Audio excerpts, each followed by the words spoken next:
Assalamualaikum kepada semua rakan-rakan yang masih mengikuti rancangan Misteri Jam 1. Rancangan yang penuh dengan misteri yang belum terungkai. Di manakah puncanya? Dari manakah datangnya? Dan di sinilah jawapannya. Anda dengar? Anda teliti? Anda menilai. Jawapannya hanya ada pada anda.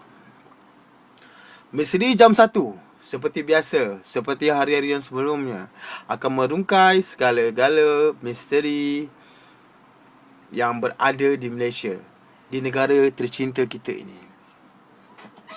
Jangan anda terkejut, kerana cerita-cerita ini mungkin akan membuatkan anda tidak tidur malam. Jadi saya minta maaf kalau ada yang terseram, ada yang ketakutan, saya minta maaf. Tapi cerita ini hanyalah untuk pengajaran. Okey, berbalik kepada cerita kita pada hari ini. Cerita hari ini kita tentang pengalaman saya sendiri. Ya. Pengalaman saya balik ke kampung. Yang saya diganggu sewaktu hendak balik kampung. Sampailah di kampung itu sendiri, saya diganggu oleh makhluk halus. Baiklah, kita akan mulakan ceritanya.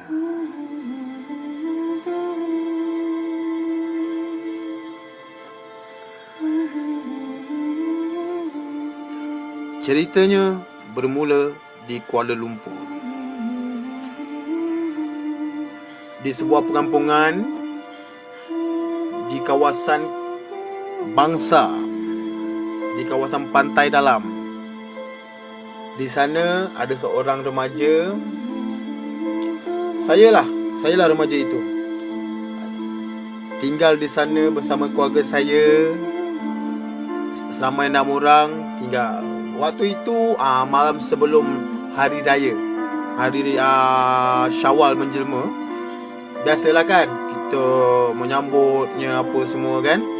And then kita ada rancang untuk balik ke kampung. Sembang-sembang, main-main mercun apa semua dengan rakan-rakan.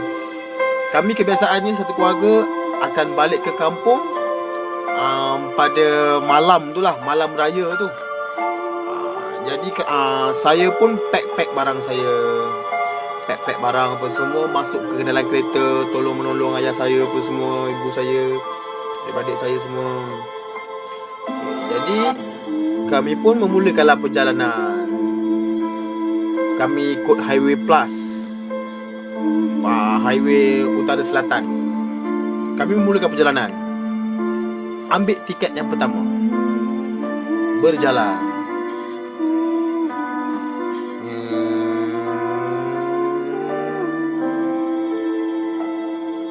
Dalam perjalanan macam biasa, kami berjalan menempuh jalan raya yang gelap.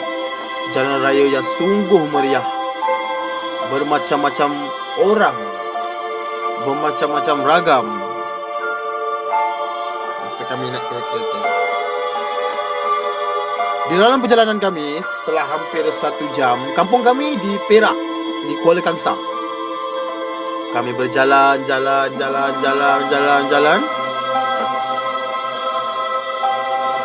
Tiba-tiba saya nampak sebuah kereta.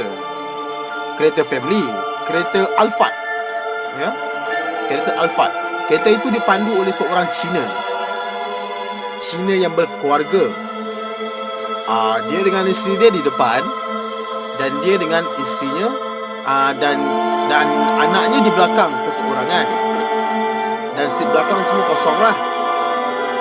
Tapi pada waktu itu saya ternampak sebuah lembaga hitam yang merenung ke arah saya.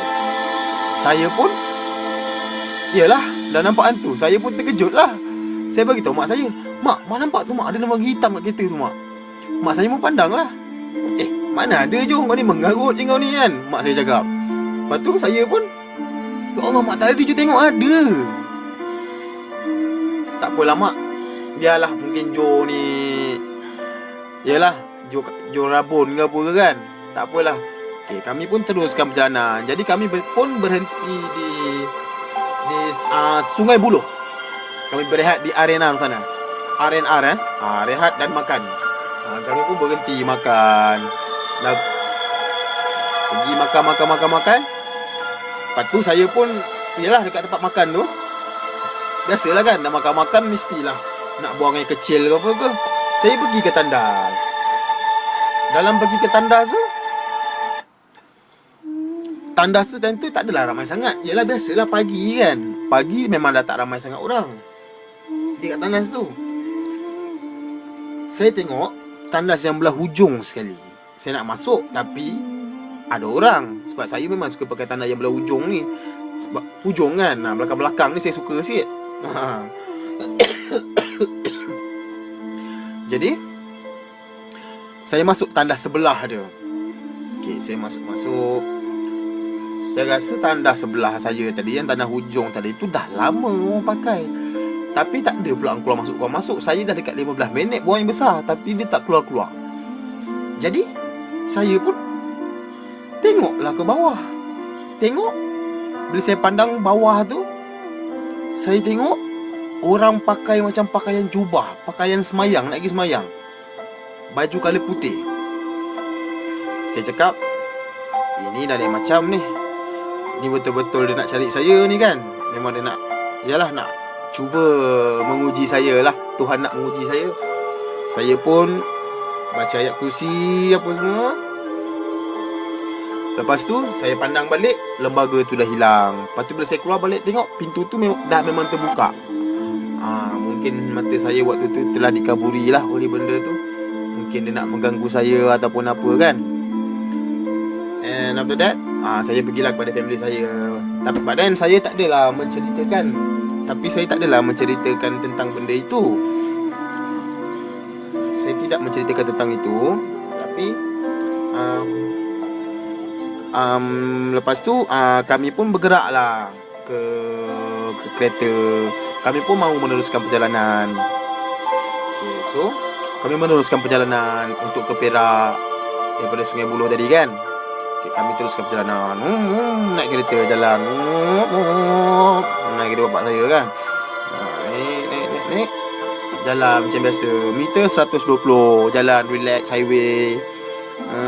Sembang-sembang dengan mak saya. Oh mak, besok raya memang best kau makan mercun.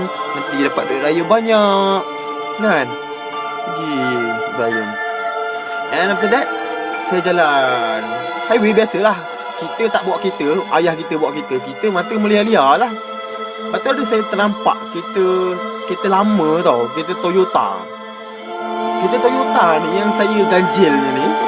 Bila saya pandang ke arah kereta tu, yang bawa pun tak ada, yang menumpang pun tak ada. Saya pun bagi tahulah mak saya. Mak tengok kereta tu, mak ada orang bawa mak. Kereta mana ni Jo? Kau ni mengarut lebih daripada tadi ni, apa hal kau ni? Lah mak tak nampak ke kereta tu? Bila saya tunjuk balik, kereta tu dah ke belakang sikit. Bila saya tunjuk balik kereta tu dah hilang. Saya cakap, ini cubaan ketiga ni. Saya cakap, ini memang betul-betul nak menguji saya ni, saya cakap kan. Tak apalah, saya pun baca ayat kursi kan. Allahu la ilaha illa huwal hayyul qayyum la ta'udu sinatu wa la na'u lahu ma fis samawati wa fil ard man dhal ladzi yashfa'u indahu illa bi idhnihi ya'lamu ma baina aydihim wa ma khalfahum wa la yuhituna bi shay'in illa bima syaa wa syaa kursiyyus samawati wal ard wa la yahuduhu hifdhuhuma wa huwal 'aliyyul 'azim. Saya baca banyak kali. Saya pun terus ke perjalanan lagi. And then after that, kami berada di kawasan Ipoh. Ipoh ni kawasan dia agak luas lah time tu. Saya kat kawasan mana saya tak berapa ingat. Kawasan bukit-bukit tau. Mungkin dekat Gunung Rapat tak silap saya. Kami pun berjalan. Saya nampak lagi kereta lama tu. Kereta Toyota tak silap saya. Kereta tu jalan kat saya, tapi ada orang bawa. Orang bawa tu muka dia sebelah dia memang hancur, pecah rabak apa semua. Muka dia hancur. Lepas tu yang bini dia yang menumpang dia tu pun, saya pun tak tahulah nak describe macam mana mukanya. Kat belakang tu anak dia babai saya. Dia sebuah lembaga tau. Lembaga semua pakai baju colour putih. Jadi saya pun mengucap kan. Mengucap 2 kalimah syahadah. Sebab saya sangat terkejut pada waktu itulah.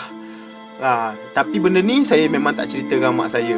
Saya diamkan sebab saya tahu benda tu memang nak kacau saya. Kalau saya tunjuk pun benda tu hilang, lepas tu dia kacau lagi saya balik. Saya tengok je lah kereta tu, dia jalan je perlahan. Pelan-pelan kami tinggalkan dia. Lepas tu jalan sehingga sampai ke kampung saya. Sampai ke kampung saya, alhamdulillah lah. Sampai kampung seronok lah kan. Kita tengok diorang dah pasang lilin di sepanjang jalan nak masuk ke kampung saya tu. Kami pasang lilin. Atuk saya, nenek saya dah pasang lilin dah. Kita tu kan. And after that, masuk ketuk. Dan tu saya sampai kampung saya, tak silap saya dalam pukul 2:30 pagi saya sampai kampung saya. 2:30 pagi. Macam biasalah, kita orang ketuk lah pintu atuk saya tu. Tok. Ketuk panggil kan. Ketuk panggil. Lepas tu atuk saya keluar. Midah. Nama mak saya kan, dia panggil masuk. Masuk, dia jemput lah. Atuk saya jemput lah kami masuk.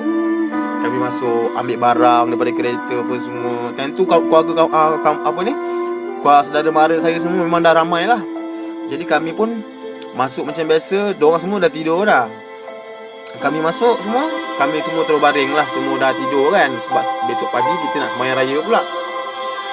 Dalam saya nak tidur tu, kami tidur berdegit tau, ramai-ramai tau. Style kampung lah kan. Kami cuba nak ni lah, saya nak baring. Tiba-tiba dalam nak baring tu, saya sakit perut pula lagi. Saya sakit perut. Saya cakap, mak, Joe ni dah sakit perut ni, nak pergi tandas ni. Tandas ada Johari, tapi tandas kat belakang. Saya rasa tuan-tuan semua tahu kan tandas kampung macam mana.